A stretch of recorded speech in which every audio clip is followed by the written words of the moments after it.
was to become king and his father died. His father, however, elected Rama's younger brother, King.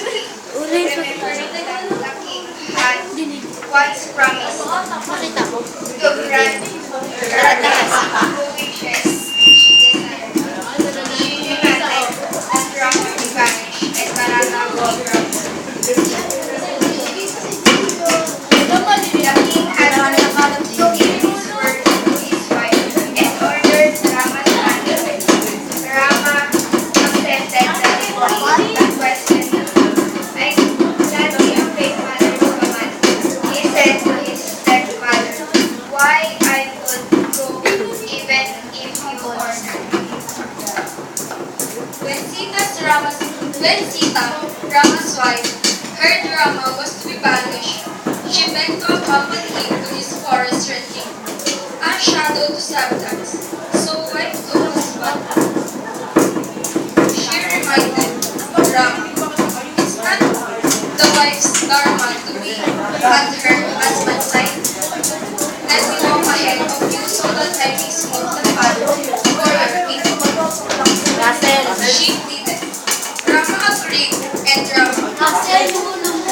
Sita and his brother Lakshmana all went to the forest.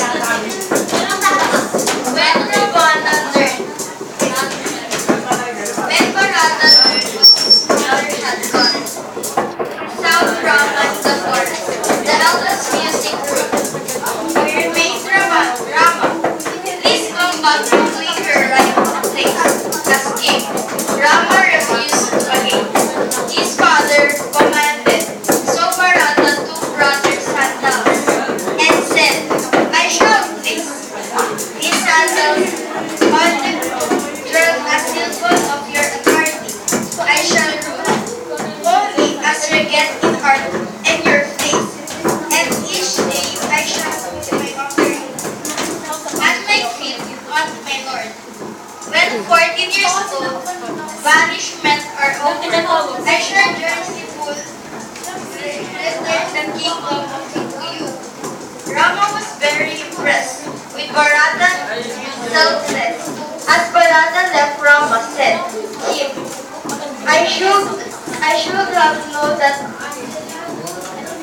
renounced Nandi. What most men work lifeless to learn give up. Later in the story,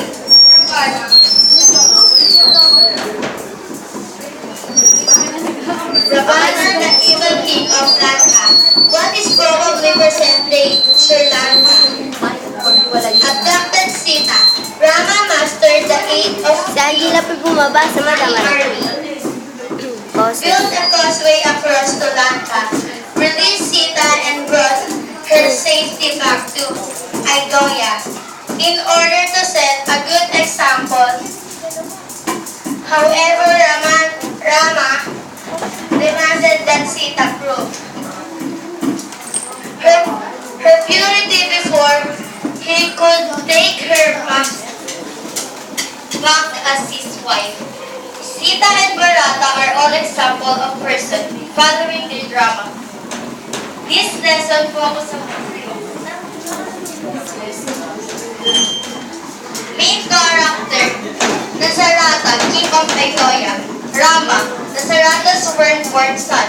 Sita, Rama's wife. Bharata, Rama's brother. Hanuman, a leader of Kumakaway.